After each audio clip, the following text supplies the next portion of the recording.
கிழக்கு மாகாணத்தின் முதலமைச்சர் பதவி தொடர்பிலும் தமிழ் தேசிய கூட்டமைப்பின் முயற்சி தொடர்பிலும் மக்கள் இவ்வாறு கருத்து தெரிவித்தனர்.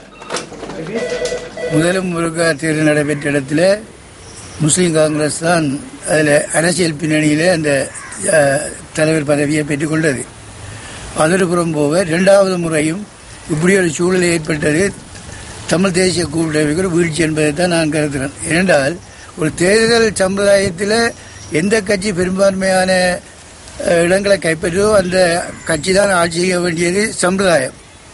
ஆனால் இப்போ கிழக்கு மாகாண சபையில் நடந்த விஷயம் ஒரு அரசியல் பின்னணி மூலமாக ஒரு சிறுபான்மையிற்கு கொடுத்தது ஒரு பொருத்தமில்லாத ஒரு செயற்பாடு என்பதை தான் நான் கூற விரும்புகிறேன். இப்படி ஒரு பிரச்சனை ஏற்பட்டது இருபதியாருக்கு இடையில் ஒரு மன கிளேசத்தை ஏற்படுத்தி இருக்கின்றது. அதை துளைக்க வேணுமா இருந்தால் இருசாராரும் பேசி ஒரு தீர்க்கமான முடிவுக்கு எது பெரும்பான்மையான கட்சி இருக்கோ அந்த கட்சிக்கு ஆதரவு கொடுத்து ஆட்சி அமைப்பதுதான் பொருத்தம் என்பது என்னுடைய கருத்து. எதிர்வரும் காலங்களில் தமிழ் தேசிய கூட்டமைப்பும் முஸ்லீம் காங்கிரசும் அத்துடன் அனைத்து கட்சிகளும் ஒன்றிணைந்து இந்த ஆட்சியை அமைப்பது உண்மையில் மக்களுக்கு ஒரு சிறந்த பெறுவராக அமையும் என்பது என்னுடைய கருத்து. கூட்டமைப்பினர் முஸ்லீம் காங்கிரஸை அழைத்திருந்தார்கள் ஆட்சி அமைப்பதற்காக. ஆனால் அவர்கள் வராமல் அரசாங்கத்தோடு அப்போது இருந்த மஹிந்த ராஜபக்ச அரசாங்கத்தோடு இணைந்து முதலமைச்சர் பதவியை தங்கள் பக்கத்திலே சேர்த்து நடத்தினார்கள். இரண்டாவது தடவையாகவும் தற்போது முதலமைச்சர் பதவியை தாங்களே பெற்றுக்கொண்டு இங்கே ஆட்சியை நடத்தி கொண்டிருக்கின்றார்கள் அரசாங்கத்தோடு சேர்ந்து. இந்த நிலைமை அவ்வளவு திருப்திகரமாக, அதாவது கிழக்கிலே வாழ்கின்ற தமிழ் முஸ்லிம் மக்களுடைய ஒற்றுமையை புரிந்துணர்வையும் அபிவிருத்தி அடைவதற்கு தடையாக இருக்கும் என்று நான் நினைக்கின்றேன். அன்று முதலமைச்சர் பதவியினை எதிர்பார்த்த தமிழ் தேசிய கூட்டமைப்பானது இன்று அமைச்சு பதவிகளை பெறுவதற்காக பேச்சுவார்த்தைகள் நடைபெறுகின்றது.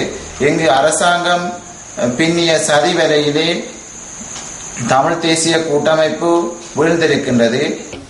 முதலமைச்சருக்காக நியாயமான அடிப்படையில் அதை பெற்றுக்கொள்வதற்காக முயற்சித்த நாங்கள் இன்று அந்த மாகாண சபையிலே ஒரு சாதாரண அமைச்சராக கூட ஆகுவதற்கான வாய்ப்பை எதிர்பார்த்து காத்திருக்க வேண்டிய நிலைக்குள் தள்ளப்பட்டிருக்கின்றோம் என்பதை தமிழ் மக்கள் நன்றாக உணர்ந்திருக்கின்றார்கள்.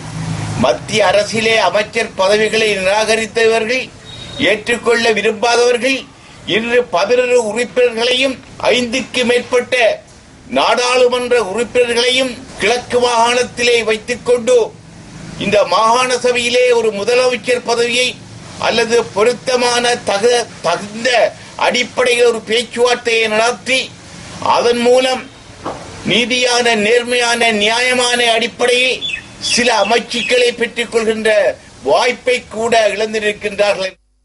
தமிழ் தேசிய கூட்டமைப்புக்காக நாங்கள் எவ்வளவோ பாடுபட்டு தமிழ் மக்களாகிய நாங்கள் இந்த வாக்குகளை கொடுத்து இவங்களை வெற்றி பெற செய்தோம்.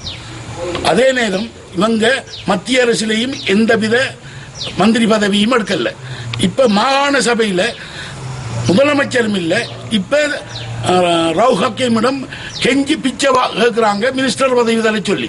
இதுக்கெல்லாம் காரணம் முக்கியமாக ரணில் விக்ரமசிங்கவும் ஒஸ்டின் பெர்னாண்டோவும். ஆனபடியா தமிழ் கூட்டமைப்பும் இதுக்கு உடந்தையாக நிற்காமல் சரியான தீர்மானம் எடுத்து நீங்க இந்த முடிவை எடுத்து அவங்களோடு இல்லாம மாகாண சபை கலைக்க வேண்டும் என்ற நிலைமைக்கு நாங்கள் நினைக்கிறோம்.